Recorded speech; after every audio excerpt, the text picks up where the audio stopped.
नमस्कार, news makers में आपका स्वागत। मैं हूं प्रकाश हिंदुस्तानी।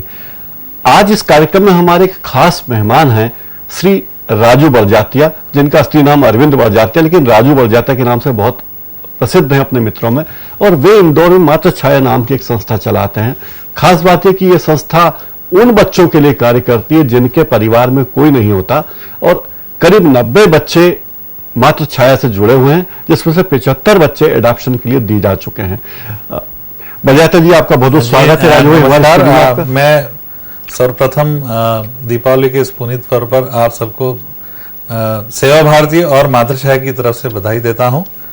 और आज मैं यहाँ डीजी केबल्स के साथ श्री प्रकाश जी के साथ आप लोगों के बीच में हूँ। कुछ मातृ छाया संबंधित जानकारियाँ, अनाथ नहीं कहता हूँ मैं अपने बच्चों को, क्योंकि बच्चे कभी अनाथ नहीं होते। अनाथ हमारी सोसाइटी, हमारा सिस्टम उनको बना देता है। तो आज हम उस संदर्भ में कुछ प्रकाश जी से बात करेंगे। राजू भाई, ये बताइए कि आप कैसे जुड़े मातृ छाया से? देखिए प्रकाश जी, मेरा शायद जीवन में जब मैं कॉलेज डेज, स्कूल डेज में था, तब से मेरा थोड़ा सा बच्चों के प्रति रुझान ज़्यादा था और कोशिश करता था कि मैं किसी बच्चों के लिए, बच्चों की किसी संस्था के लिए काम करूं। मुझे एक अपॉर्चुनिटी मिली, चूंकि सेवा भारती, जो कि हमारे यहाँ संघ द्वारा सेवा कार्यों के लिए संचालित एक संस्था है, उन्होंने एक प्रकल्प मातृ छाया के नाम पर प्रारंभ करने की एक योजना बनाई। उसी दौरान ये विचार मेरे पास भी आया, क्योंकि मेरा एक जीवन का शायद ध्येय भी है, उद्देश्य भी रहा था कि मैं एक उम्र के बाद बच्चों के लिए कुछ काम करूंगा। इसलिए तुरंत मैंने अपनी स्वीकृति दी और जिस रोज से ये संस्था प्रारंभ हुई, मैं उस संस्था से जुड़ गया। अब भारत में बच्चे गोद लेना बहुत जटिल प्रक्रिया है। दूसरे देशों में शायद इतनी जटिल नहीं है।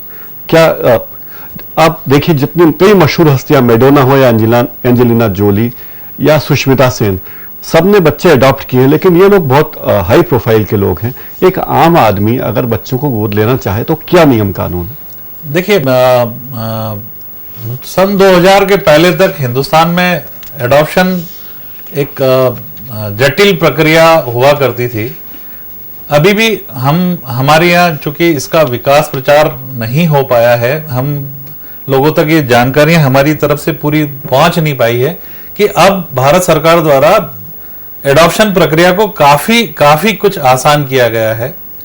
जरूरत सिर्फ इतनी सी है कि हम एडॉप्शन को समझें, और जो संस्थाएं रजिस्टर्ड हैं हिंदुस्तान की, कारा जो सेंट्रल एडॉप्शन रिसोर्स अथॉरिटी, जो गवर्नमेंट ऑफ इंडिया की एक संस्था है, उससे जो संस्थाएं जुड़ी हुई है, उनसे संपर्क करें तो हमारे जीवन में एडॉप्शन के द्वारा हम बच्चे को ला सकते हैं। अब जहां तक आपका प्रश्न है कि हम एडॉप्शन में क्या क्या चीज, हमारे को क्या क्या जानकारियां देनी होती है या क्या क्या चीजें जिससे हम एक बच्चा एडॉप्ट कर सकते हैं, तो बहुत साधारण सी जानकारियां ली जाती हैं। आपकी इनकम प्रूफ ली जाती है, आपका मैरिज प्रूफ लिया जाता है, आप समाज के 2-3 लोगों से आपके बारे में एक अनुशंसा पत्र लिया जाता है, जिससे आपके बारे में संस्था को जानकारी लग सके। दूसरा, एक उसमें बहुत इंपॉर्टेंट पार्ट होता है, दैट इज जो होम स्टडी होती है, आपके और आपकी पत्नी के बारे में समाज के एक जो MSW कार्यकर्ता होते हैं, जिनको गवर्नमेंट ऑफ इंडिया ने ऑथराइज किया है इस जानकारी को एकत्रित करने के लिए, उनके द्वारा एक जानकारी एकत्रित की जाती है कि आप एक अच्छे दंपति के रूप में जीवन जी रहे हैं। क्या कोई अकेला पुरुष चाहे तो बच्चा गोद ले सकता है? देखिए, पुरुष अकेला अगर चाहे तो बच्चा गोद ले सकता है, पर उसमें एक बैरियर है कि पुरुष जो है किसी भी स्त्रीलिंग वाले बच्चे को गोद नहीं ले सकता। Means female child cannot take in adoption. और कोई अकेली महिला चाहे तो? महिला के लिए, चूंकि माँ ही बच्चों को जन्म देती है, उसके लिए पुरुष और महिला में कहीं कोई भेद नहीं होता है, इसलिए वो दोनों को गोद ले सकती। बट उसमें भी एक उन्होंने, गवर्नमेंट ने बैरियर लगा दिया है, एडॉप्शन अथॉरिटी ने, कि दोनों के बीच में 21 वर्ष का गैप होना चाहिए। विवाह की आयु 21 साल है भारत में। हाँ, तो नहीं वो इसलिए कि कहीं उसका दुरुपयोग ना हो जाए। हमारे यहाँ शायद कुछ पुराने ऐसे रिकॉर्ड रहे होंगे जी कि एडॉप्शन के नाम पर कहीं कोई दुरुपयोग ना जाए, इसलिए 21 वर्ष की दोनों के बीच में एक गैप रखी है। हाँ, हाँ। और पुरुष के लिए जरूर यह है कि वो फीमेल चाइल्ड को अडॉप्ट नहीं कर सकता। कौन बच्चा गोद ले सकता है और कौन नहीं ले सकता कानूनी? देखिए, एक स्वस्थ परिवार, मतलब परिवार में यहाँ में पति पत्नी को परिवार माना जाता है, वो एक बच्चा गोद ले सकते हैं जिनकी मासिक इनकम जो है शासकीय नियमों के अनुसार तो 5,000 रुपए तय की गई है, बट जब हम बच्चा देते हैं तो हमको ऐसा लगता है कि वो एक बच्चे का भरण पोषण आसानी से कर सके, एक स्वस्थ तरीके से एक बच्चे को पाल सके, वो बच्चे को, वो परिवार उस बच्चे को दत्तक में ले सकता है। हाँ, उस परिवार के लिए हमको विशेष रूप से ये ध्यान रखना होता है कि उस परिवार में मेल और फीमेल को कोई ऐसी बीमारी ना हो जिससे उस बच्चे का भरण पोषण बाद में थोड़ा सा तकलीफमय हो जाए। जैसे एड्स हुआ, कैंसर हुआ, HIV टाइप के पॉजिटिव वगैरह कुछ इस किस्म के पॉजिटिव हुए, जिसमें लाइफ की कोई श्योरिटी ना हो, उस किस्म के परिवारों के लिए दत्तक में बच्चा देना संस्था के लिए उचित नहीं होता है।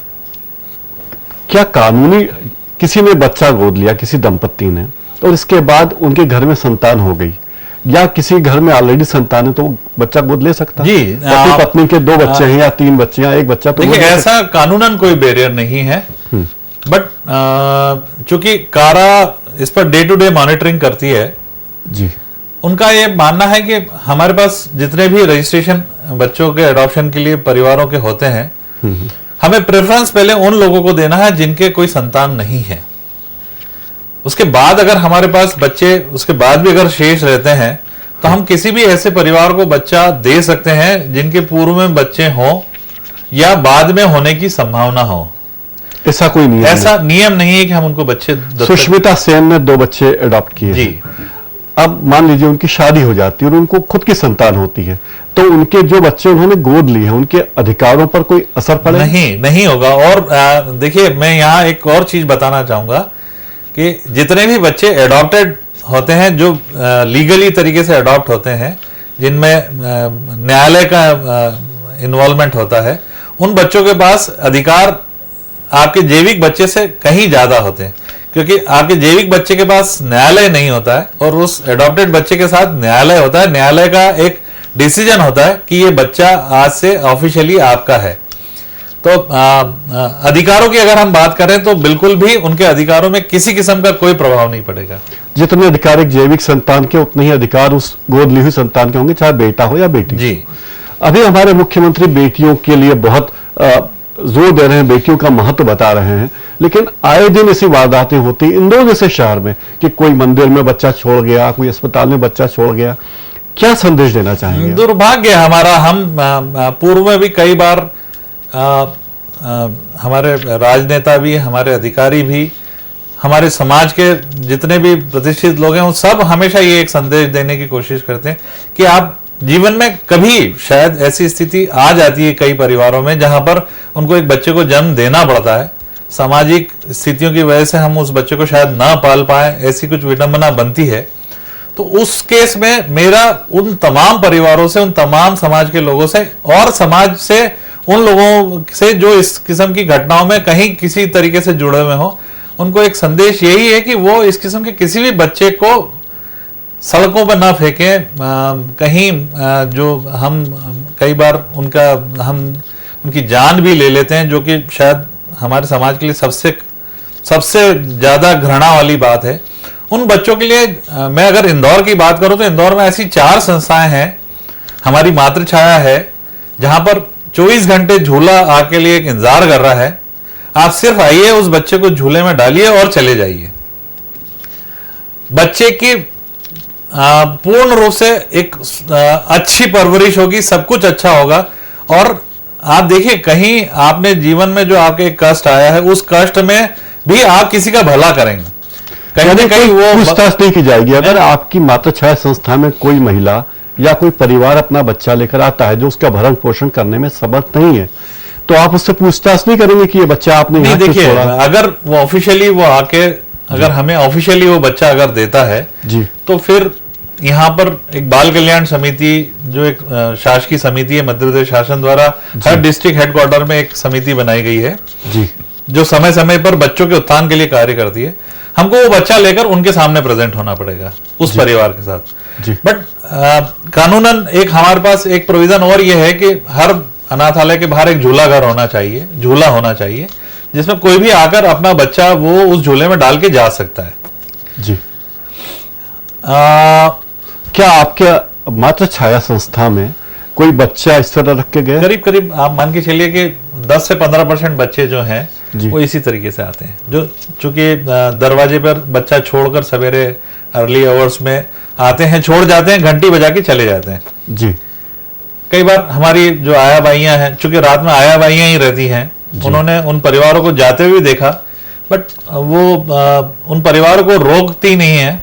जी, उसके बाद चूंकि एक प्रोसेस है, हम सवेरे तुरंत उसकी सूचना संबंधित पुलिस थाने को, इंदौर कलेक्ट्रेट को, इंदौर एसपी को और बाल कल्याण समिति, महिला बाल विकास अधिकारी, इन सबको विधिवत तरीके से फोटो के साथ सूचना दे देते हैं, ताकि कहीं इस तरीके की कोई घटना ना हो कि बच्चा किसी से चुराया हुआ या इस किस्म का हो। और ये एहतियात भी बरती जाती है कि कोई किसी का बच्चा चुरा के वहां न रखे। नहीं, बिल्कुल बरतते हैं, और उसको बिल्कुल ऑफिशियल डॉक्यूमेंट बनाकर, उनके कलर फोटोग्राफ खींचकर, पूरा रिकॉर्ड बनाकर सारी संस्थाओं को प्रेषित करते हैं और उनसे एक्नॉलेज भी करते हैं कि आपको हम ये सूचना दे रहे हैं। और अभी तक हालांकि ऐसी किसी भी मैटर में हमें कोई प्रॉब्लम नहीं आई। और मैं एक और जानकारी देना चाहूंगा कि कभी कभी इतना अच्छा लगता है, हालांकि कोशिश हम ये करते हैं कि शुरू के 2 साल हमको फॉलोअप करना होता है उस परिवार का, उसके बाद हम उन बच्चों से मिलने की कोशिश नहीं करते, सिर्फ इसलिए कि किसी भी तरीके से उस बच्चे को ये मालूम ना पड़े कि मैं जो है मातृ छाया से जुड़ा हुआ रहा था और मातृ छाया से मुझे मेरे परिवार ने दत्तक लिया। यानी बच्चों को इस बात का एहसास नहीं कराते कि वे मातृ छाया। हाँ, अभी साथ में अगर आपने पीछे साल एक बार पहले एक न्यूज पढ़ी हो तो जो बहुत लाइमलाइट न्यूज बनी थी इंडिया में कि हिंदुस्तान से एक बच्ची गोद विदेश गई थी, किसी विदेशी दंपति ने उसको एडॉप्शन में लिया था। वो जब वयस्क हो गई, जब उसे मालूम पड़ा कि मैं हिंदुस्तान से, मुझे एडॉप्शन में मेरे परिवार लेके आया था, तो वो हिंदुस्तान 1.5 साल तक घूमते रही अपने जैविक माता पिता को ढूंढने के लिए। क्योंकि बच्चे आज की तारीख में बहुत सेंसिटिव हो गए हैं, बच्चों की सोच बहुत ज्यादा हो गई है, तो इसलिए हम कोशिश करते हैं कि उस बच्चे के नाम से मातृ छाया या ऐसी संस्था का नाम खत्म हो जाए जब वो 2 साल का हमारा फॉलोअप कंप्लीट हो जाए, ताकि हिंदुस्तान में तो वैसे कोई भी माता या पिता अपने बच्चे को जान से लगा के रखता है, जान से बढ़कर मानता है, ऐसी घटनाएं आम नहीं होती। लेकिन अमेरिका में एक टीवी शो है जो बहुत फेमस भी हुआ है कि उसका आशय कि मेरे पिता कौन है। तो सौभाग्य से हमारे देश में ऐसी स्थिति नहीं है। हाँ, बिल्कुल। अभी और मैं प्रकाश जी आपको एक चीज और बताऊंगा कि कुछ परिवारों से जिनसे मुझे बाद में भी संपर्क मेरे आए, उन बच्चों की स्थितियां इतनी अच्छी हैं, वो बच्चे इतने अच्छे तरीके से फल फूल रहे हैं, उनके लिए इतने अच्छे, जैसे एक बच्चा जो है वो किसी एक बहुत बड़े साइंटिस्ट ने अडॉप्ट किया, वो आज की तारीख में उसके लिए नासा और ऐसी चीजों की प्लानिंग कर रहे हैं। अभी सिर्फ बच्चा 5 साल का है जी, पर उनकी सारी सोच दोनों पति पत्नी की ये है कि हमको इसको उस लेवल पर ले जाना है। तो खुश होते हैं हम इस बात को। कितनी उम्र तक के बच्चे आपके संस्था में, गोद लेने की कोई उम्र है कि इस उम्र तक के बच्चे? 0 से 6 वर्ष के लिए हमारे पास व्यवस्था है। मातृ छाया का जो आप लाइसेंस कह सकते हैं इसको, जो अनुमति है हमारे को, वो 0 से 6 वर्ष के लिए है। और 6 वर्ष के बाद शासन को हम सूचित करते हैं, हालांकि अभी तक कोई बच्चा हमारे यहाँ 6 वर्ष का हुआ नहीं है, बट उसके बाद शासन उसकी व्यवस्था दूसरी जगह करेगा, ऐसा हम मानते हैं। बट चूंकि सेवा भारती पूरे नेशन वाइड एक काम कर रहा है इस बात को लेकर, तो हम बहुत जल्द कोशिश कर रहे हैं कि हम बड़े बच्चों के लिए भी कुछ करें। और जैसा आपने मेरे से सबसे शुरू में पूछा था, तो मेरे जीवन का भी एक शायद ध्येय है कि मेंटली रिटार्डेड बच्चे प्लस फिजिकली हैंडीकैप्ड बच्चों के लिए इस शहर में कोई अच्छी संस्था काम नहीं कर पा रही है। संस्थाएं काम कर रही हैं, बहुत अच्छे से कर रही हैं। परमानंद जी का जैसे एक संस्था है जो मेंटली रिटार्डेड लोगों के लिए काम है, बट जो एडवांसमेंट हमको चाहिए इन बच्चों के लिए, जो हम दिल्ली बंबई में कुछ संस्थाओं में हमने देखा है, उस किस्म की संस्था की इंदौर में बहुत सख्त जरूरत है। इंदौर या आप उसे मध्य प्रदेश के दृश्य में भी देख सकते हैं, जिससे मेंटली रिटार्डेड बच्चों का हमारे यहाँ मेंटली रिटार्डेड बच्चों की स्थिति थोड़ी सी ज्यादा खराब है कंपैरेटिवली हम किसी बड़े शहर की कल्पना करें तो। हमारी कोशिश है और हम चाहेंगे, मैसेज भी मैं ये देना चाहूंगा कि हम सब मिले इस बात के लिए और हम एक इंदौर में ऐसी संस्था के लिए की तरफ बढ़े जिससे समाज का वो एक हिस्सा जो वाकई बहुत दुखी है। आप कल्पना कीजिए कि एक परिवार जिसके घर में कोई चिराग नहीं था और वो हुआ और वो सिर्फ बिस्तर में लेटा रहता है, जो कुछ न समझता है, न कुछ बोलता है, न कुछ है। हम उसका जीवन इस लायक कर दें कि वो बच्चा खुद अपने हाथों से कुछ काम अपने करने लगे, ऐसा कुछ हमारा अपना एक सोच है जी। अभी आपकी जो संस्था मातृ छाया है जी, इसमें कितने बच्चे हैं, अभी कितने बच्चे हैं? आपने बताया था कि करीब 75 बच्चे आपने गोद दे दिए 90 बच्चों में से। उन बच्चों की देखभाल कैसे होती है और उनको कोई अडॉप्ट करना चाहे तो क्या प्रक्रिया है? देखिए 12 अभी आज की तारीख में हमारे पास 12 बच्चे हैं जो अभी संस्था में हैं। चूंकि मैंने 90 बच्चों का जिक्र किया, उसमें 3 बच्चे जो हैं चूंकि वो शारीरिक दृष्टि से बहुत कमजोर थे। एक बिगर वॉल का बच्चा था, एक बिगर किडनी का था, जो अनडेवलप्ड बेबीज थे जी। वो 3 बच्चे हमारे बीच ना रह पाए। 12 बच्चे जो हैं इसमें 7 बच्चे जो बड़े हो गए हैं, 3-3 वर्ष के हैं, जो एडॉप्शन में नहीं जा पाए। कुछ लीगल रीजंस रहे उसके, कुछ हमारी अपनी जो हिंदुस्तान में अभी तक जो चीज नहीं आई, मैं वो एक मैसेज भी देना चाहूंगा आखिरी में।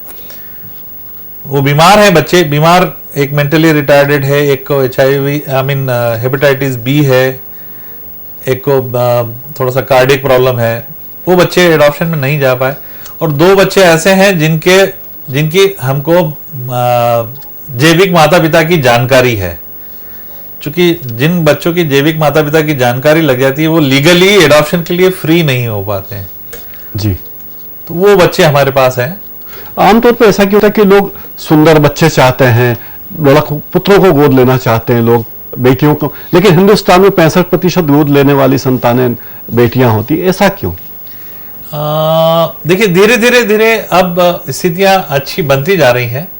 आज की तारीख में मुझे बड़ी खुशी होती है कहते हुए कि अगर हमारे पास 100 एप्लीकेशन फॉर्म है तो 100 में 70 से 80 एप्लीकेशन फीमेल चाइल्ड के लिए होती है, 10-20 बट वेरी सेम टाइम जो हमारे माहेश्वरी अग्रवाल जैन्स या आप कह सकते हो राजपूत समाज, ठाकुर समाज, इन समाजों में अभी भी लड़कों को प्राथमिकता दी जाती है। वही वंश, वही सारी बातें जिसको हम सालों से कोशिश कर रहे हैं कि हम उस बात से बाहर निकल जाएं, हम नहीं निकल पा रहे हैं। बट फिर भी घरों में हम भेदभाव करते हैं बेटियों से, कुछ घरों में जी। बट मुझे ऐसा लग रहा है और मैं विशेष रूप से बधाई भी देना चाहूंगा हमारे माननीय शिवराज सिंह जी को कि वो भी एक बहुत अच्छा मिशन लेकर इस स्टेट में काम कर रहे हैं और जिसका कहीं ना कहीं हमको असर देखने को मिल रहा है। हम महसूस करने लगे हैं कि देखिए कोई एक मिशन हम बनाते हैं और उस मिशन पर चलते हैं, कुछ सफलताएं तो मिलती हैं, ठीक है, समय इनमें जरूर कोई एक परिवार, इंदौर का परिवार बच्चा गोद लेना चाहे, बेटा या बेटी कोई भी, तो क्या प्रक्रिया है? वो आपसे कहां संपर्क करे? मातृ छाया कहां है और क्या क्या उसके पास होनी चाहिए? क्या कानूनी प्रक्रियाओं से जूझना होगा?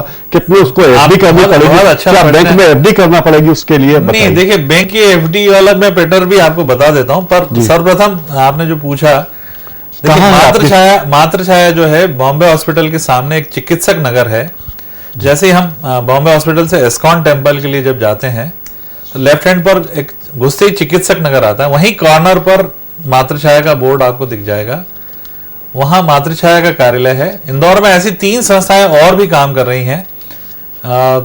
एक हमारी संजीवनी है, लेकिन वे संस्थाएं कारा से रजिस्टर्ड नहीं है, केवल आप ही की संस्था नहीं, अब चारों रजिस्टर्ड हो गई है। पहले सर्वप्रथम हमारा रजिस्ट्रेशन हुआ जी, क्योंकि उसके बगैर आप एडॉप्शन में आप बच्चा दे ही नहीं सकते जी। तो ऐसी 3 संस्थाएं और हैं इंदौर में। हाँ। सर्वप्रथम आप कोई भी परिवार अगर बच्चा दत्तक लेना चाहता है तो मातृछाया आए। मातृछाया में एक रजिस्ट्रेशन के लिए एक गवर्नमेंट प्रिस्क्राइब फॉर्मेट है, उस फॉर्म को भरकर हमको एक रजिस्ट्रेशन कराना होगा मातृछाया में। किसी और अन्य संस्था में जाएंगे वहां पर भी हमको वही रजिस्ट्रेशन प्रक्रिया से गुजरना होगा, और उसके बाद हम जो यहाँ की प्रायोरिटी लिस्ट है या जो प्रायोरिटी सूची बनती है उसमें शामिल हो जाएंगे। और ये ऑनलाइन अरेंजमेंट है कि हम जैसे ही आपका फॉर्म आएगा और वो हमारी समिति द्वारा क्लियर होगा, उसकी online information government of MP और कारा को चली जाएगी। हमको every month we have to, हमको हर महीने रिपोर्ट करना होता है भोपाल और दिल्ली को कि हमारे पास इस महीने इतने फॉर्म आए हैं, हमने इतने फॉर्म एडॉप्शन में इस महीने इतने बच्चे एडॉप्शन में दिए हैं। इसी की एक कड़ी और है जिसको हम फास्टर केयर बोलते हैं। क्योंकि हिंदुस्तान में कोर्ट वाला जो प्रोसेस है उसमें हमको 5 से 7 महीने का समय लगता है नॉर्मली। एक बच्चे को एडॉप्ट करना तो 5 से 7 महीने तक कोर्ट कचहरी प्रोसेस है, प्रक्रिया में लगता है। हाँ। जी। तो और ऐसे में अगर किसी का मन बदल जाए, आज कोई व्यक्ति आया आपकी मातृछाया में, उसने किसी एक बच्चे या बच्ची को पसंद किया या उन्हें लगा कि हम इसे अडॉप्ट करते हैं और 5-7 महीने उसका दिमाग बदल जाए कि हम दूसरे बच्चे को लेना चाहें तो? नहीं, मैं वहीं आ रहा था कि उसमें चूंकि कारा में जो लोग बैठे हैं बहुत उन्होंने काफी स्टडी की और उन्होंने एक उसको थोड़ा सा और सुलभ किया। उन्होंने प्री एडॉप्शन वाला जो एक कॉलम है उसको फास्टर केयर बोलते हैं कि जैसे ही आपने आपका प्रपोजल जो है कोर्ट में सबमिट किया, हाँ। आप वैसे ही वो बच्चा जो है फास्टर केयर में आप अपने पास ले सकते हैं, बच्चे की परवरिश आप कर सकते हैं टिल कोर्ट का डिसीजन है। अच्छा, कोई आपके पास आया, आपने उसकी प्रक्रिया पूरी की, कानूनी प्रक्रिया जो कुछ प्रक्रिया जी उसे कोर्ट में पेश करना होता है कि हम इस बस जैसे ही आपने कोर्ट में प्रेजेंट किया, ये कोर्ट में आपकी ओर से पेश होता है या क्या होता है? कोर्ट में देखिए, कोर्ट में दोनों पार्टी बनते हैं। हम चूंकि बच्चा हमें देना होता है, उन्हें लेना होता है, हाँ। वो हमारे पर एक केस फाइल करते हैं कि हमको ये बच्चा जो आपने दिखाया था, हाँ। ये हमको दत्तक में चाहिए। अच्छा, चूंकि कौन से कोर्ट में जाना होता है इसके लिए? देखिए, पहले तो हम ये सारे नतीजे कुटुंब न्यायालय में हुआ करते थे जी, बट अभी एक अमेंडमेंट आ गया है और उस अमेंडमेंट के बाद जो हमारी डिस्ट्रिक्ट कोर्ट है जी, उसमें एक जेजे करके एक लॉ है, जेंट्स ज्वेल लॉ करके एक लॉ है, जिसके तहत एडॉप्शन प्रोसेस की मतलब एडॉप्शन की प्रक्रिया होती है। तो हमको अंडर जेजे कोर्ट ही जाना होता है और उसके लिए हमको अब डिस्ट्रिक्ट कोर्ट जाना होता है। और डीजे और इस लेवल के ही जज जो है, अब कोई आदमी वकीलों के फीस ऐसी कोई फीस देने में असमर्थ हो या नहीं देना चाहे तो क्या तरीका है? और मैंने सुना कि आपकी संस्था है, कई लोग एफडी करवाते हैं कि आप बताइए आपके पास इतना पैसा है तभी हम बच्चा गोद देंगे, हमारी संस्था को डोनेशन दीजिए। ऐसे आरोप, गलत मैसेज जा रहा है जी। कोर्ट जो है, कोर्ट और संस्था जी, मतलब कोई भी संस्था जो कारा से रजिस्टर्ड है, बाल कल्याण समिति जो बच्चों के उत्थान के लिए कार्य कर रही है, प्लस कोर्ट, इन तीनों का उद्देश्य होता है कि वो जो बच्चा जो हम आपको एडॉप्शन में दे रहे हैं वो जीवन पर्यंत सिक्योर्ड रहे जी, स्पेशली जब तक वो वयस्क ना हो जाए। एफडी कराने के पीछे कोर्ट का उद्देश्य ये नहीं होता है कि कोर्ट आपके किसी पैसे का के लिए आपसे कोई पैसा ले रही है। कोर्ट चाहती है कि आज हम 50,000 रुपए, आप माने कि एक दंपति से कोर्ट ने 50,000 रुपए की एफडी कराने का कहा, तो 50,000 रुपए जो है वो 20 साल के लिए एफडी कराती है कोर्ट जी। उसके पीछे उद्देश्य ये होता है कि 20 साल बाद जब वो बच्चा बड़ा हो, हाँ।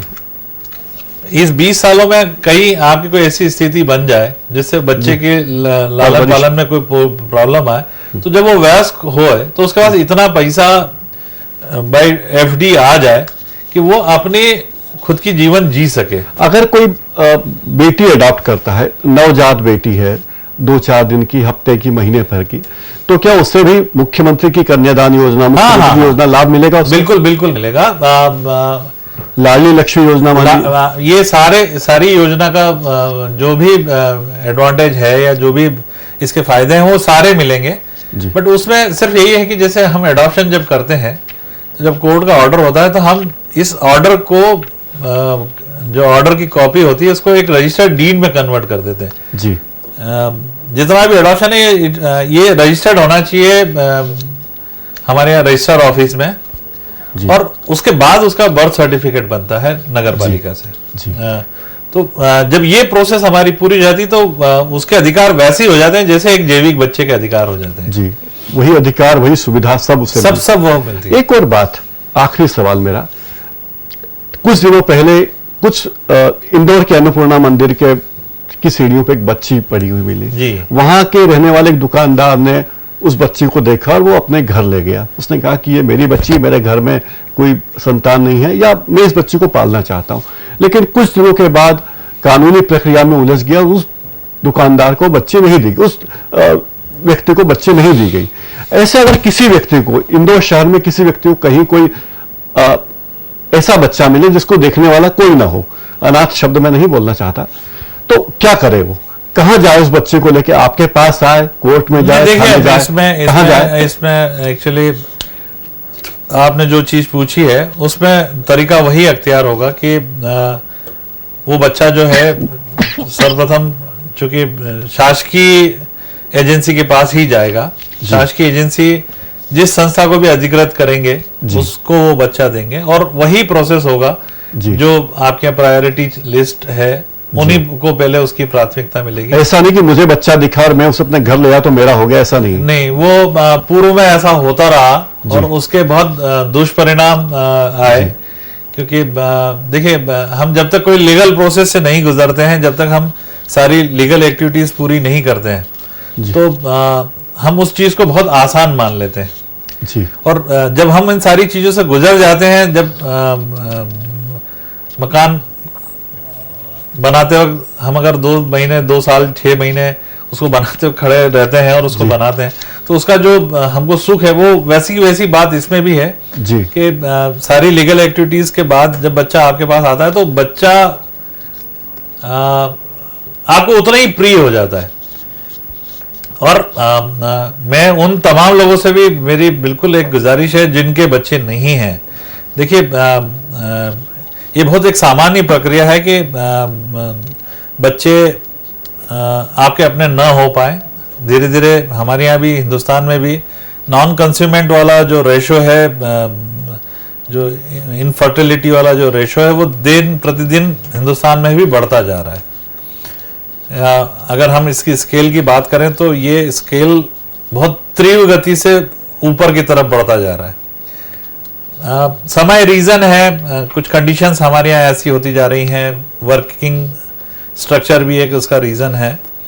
तो हम बजाय अपने जीवन को और दुखी बनाएं या हम हमारे कुछ और इस तरीके से सोचें जिससे हमारे को कष्ट बढ़े, तो आप तो आत्महत्या तक कर लेते हैं संतान। इसीलिए मैं कह रहा हूं कि आप तुरंत आए ऐसी संस्था के पास, अपने आप को रजिस्टर करा लें। देखिए संस्थाओं में भी रजिस्ट्रेशन कराने के बाद हमको 1-2 साल लगते हैं। बच्चा अभी कितनी लाइन लगी है आपके सामने, कितने लोग बच्चा चाहते हैं? आप मान के चलिए कि आज अगर हम फीमेल चाइल्ड के लिए अप्लाई करते हैं तो हमारा 1-1.5 साल से पहले नंबर नहीं आएगा किसी भी संस्था में।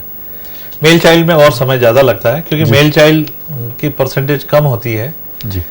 पर हमको बिल्कुल समय हमारा खराब नहीं करना चाहिए। और ये मतलब हिंदुस्तान तो ठीक है, वर्ल्ड की बड़ी बड़ी हस्तियां जो जिनके लिए पैसे से कोई सी भी चीज खरीदी जा सकती है, उनके घर भी जैविक तरीके से बच्चे नहीं हुए हैं।